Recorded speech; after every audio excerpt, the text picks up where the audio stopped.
जय हिंद फ्रेंड्स, मैं आपसे ये विनती करता हूँ कि पहले ये वीडियो क्लिप आप देखिए।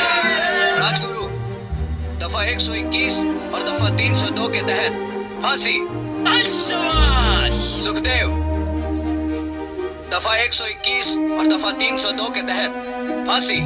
खुश कर दिया ओए। भगत सिंह दफा 121 और दफा 302 के तहत फांसी। All three to be hanged by the neck till they are dead. धन्यवाद आपका। क्या गांधी जी भगत सिंह को फांसी होने से बचा सकता था? अगर हाँ तो क्यों नहीं बचाया? अगर नहीं तो क्या कारण रहा?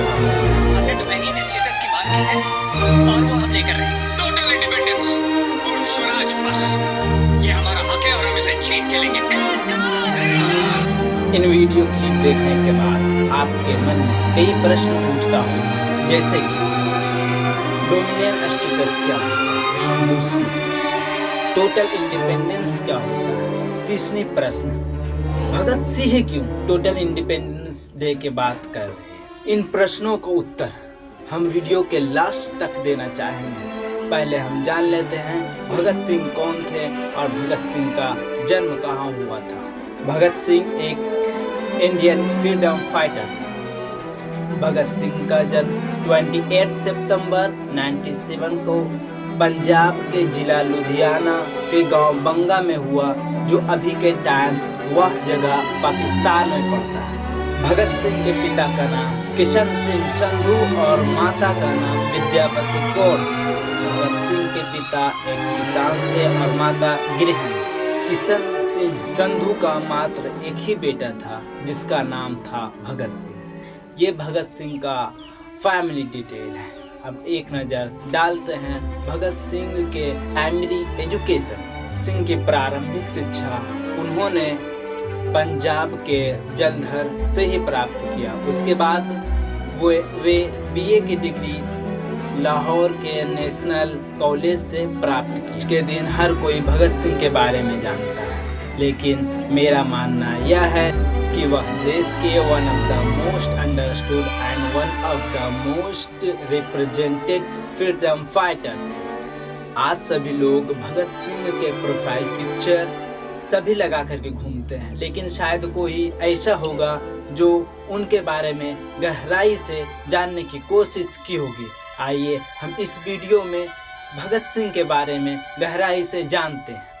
आप कभी भी भगत सिंह के बारे में सोचते हैं तो आपके मन में हथियार और वायलेंस जैसे शब्द नजर आते हैं, लेकिन मैं आपको बता दूं, भगत सिंह के ज़माने में उन्हें फ्री इंटेलेक्चुअल कंसीडर किया जाता था। उनके दोस्त कहते हैं जब भी हमें भगत सिंह मिलते थे तो उनके हाथ में कोई न कोई किताब लिए हुए रहते थे। कुछ स्टेटमेंट के अनुसार भगत सिंह 250 से ज़्यादा किताबें पढ़ चुके थे अरेस्ट होने से पहले, लेकिन जब 2 साल वो जेल में रहे तो वो 300 से ज़्यादा किताबें पढ़ चुके थे। जब भी हम आज किसी से पूछते हैं कि भगत सिंह के बारे में, तो वह मोच सीधा करने लगता है और गले निकालने लगता है। क्या आज हम जानते हैं कि क्या भगत सिंह ये कहे थे, बम और पिस्तौल से क्रांति नहीं आती, क्रांति की तलवार विचार तेज होती है।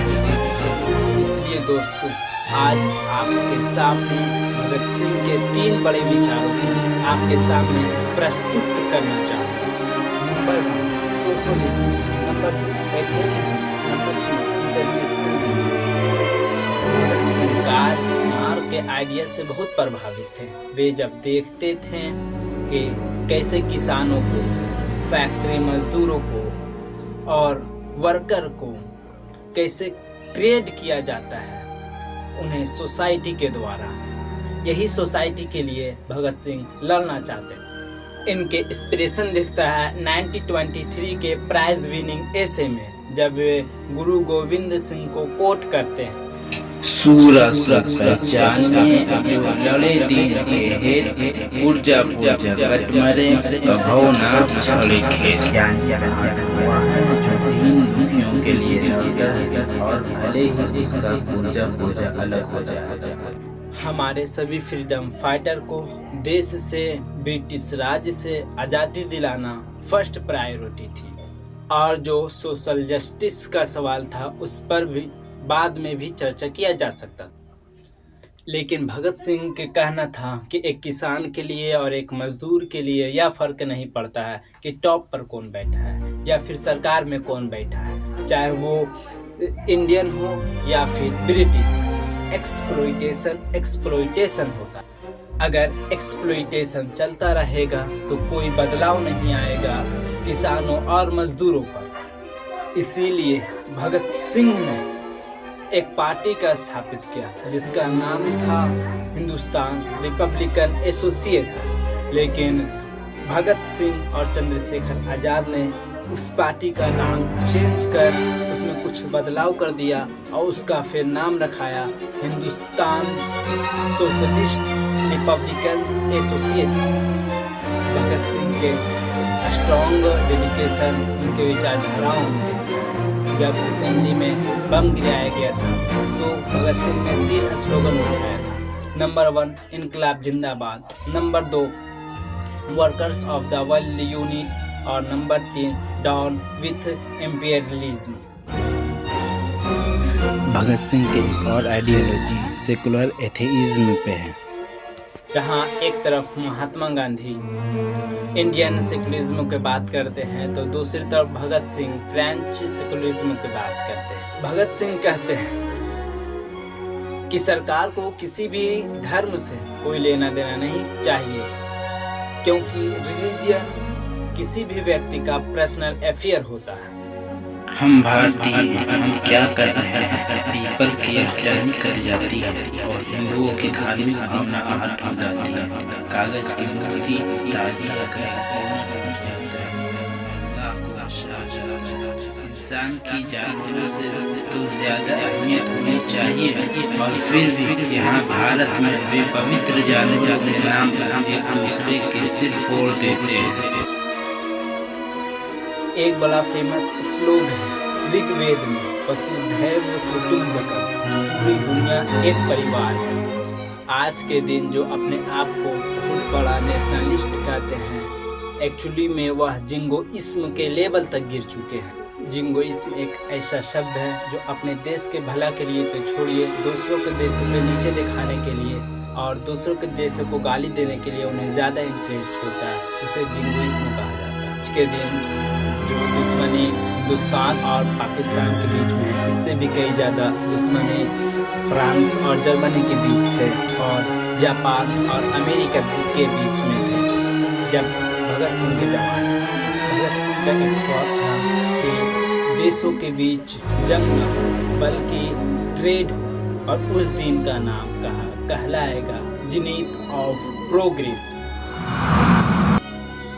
आज गांधी जी पर यह सवाल उठता है कि भगत सिंह को फांसी होने से बचाया जा सकता था, लेकिन गांधी जी ने भगत सिंह को बचाने का कोई प्रयास नहीं किया।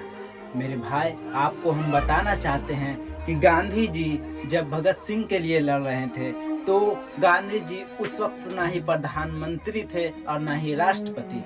हाँ, हम ये कहना चाहते हैं कि महात्मा गांधी फ्रीडम फाइटर के चीफ थे। मेरे भाई, आप तो व्हाट्सएप यूनिवर्सिटी के ज्ञान मत लीजिए, आप जो इतिहास में लिखे दर्ज हुए, जो पन्नों में दर्ज हुए ज्ञान है उसको आप लीजिए, बेहतर होगा। डोमिनियन स्टेटस क्या होता है, हम आपको यह बताना चाहते हैं साफ लफ्जों में। तो हम ये बता सकते हैं कि डोमिनियन स्थिति में देश अपनी सरकार खुद चुन सकता है और राजनीति खुद कर सकता है, लेकिन कुछ विदेशी मामलों में और सुरक्षा के मामलों में दूसरे देशों के अधीन रहता है तो उसे डोमिनियन स्टेटस कहा जाता है।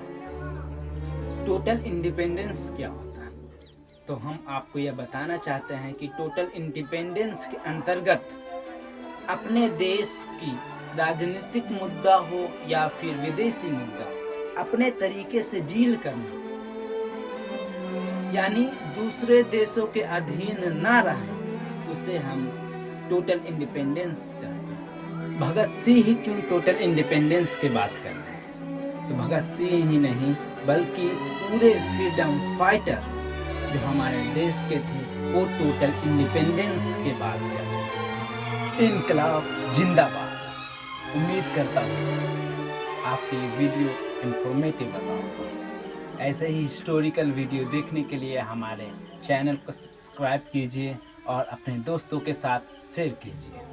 अगर आपको कोई सवाल है तो हमारे कमेंट बॉक्स में आकर एक छोटा सा रिप्लाई और अपनी मैसेज और अपनी राय हमारे कमेंट बॉक्स में दीजिए। तब तक के लिए चलते हैं। जय हिंद। इनकलाब जिंदाबाद।